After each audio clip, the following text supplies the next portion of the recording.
जो अपने औपनिवेशिक शासन के अंतर्गत वो चाहते थे कि भैया प्रांतीय स्तर पे जो सरकार है ना, जिसमें कांग्रेस सरकार बनी है, वो वही कार्य करे जो अंग्रेज चाहते हैं, यानी कि अंग्रेज सरकार के द्वारा ही काम करे। तो भैया बताइए, जब प्रांतीय स्तर पे सरकार बनाने का परमिशन दिए हैं, सरकार हमने बनाया है, जीता है चुनाव और सरकार बनाया है, तो हमें स्वतंत्र रूप से काम करने दीजिए ना भैया।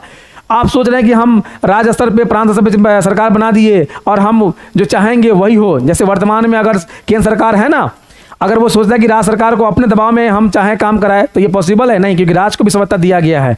तो उसी प्रकार प्रांत स्वायत्ता चाहता था, लेकिन अंग्रेजों का लगातार दबाव हो रहा था। इस वजह से, अंग्रेज सरकार के दबाव की वजह से फाइनली, और एक और इंपॉर्टेंट कारण है कि द्वितीय विश्व जब शुरू हुआ 1939 में, द्वितीय विश्व युद्ध की शुरुआत कब हुआ था? 1 सितंबर 1939 को। तो द्वितीय विश्व युद्ध में कांग्रेस से परमिशन लिए बगैर कई भारतीय सिपाही को, हजारों भारतीय सिपाही को द्वितीय विश्व युद्ध में अंग्रेज यानी ब्रिटेन की तरफ से लड़ने के लिए द्वितीय विश्व युद्ध में भेज दिया गया।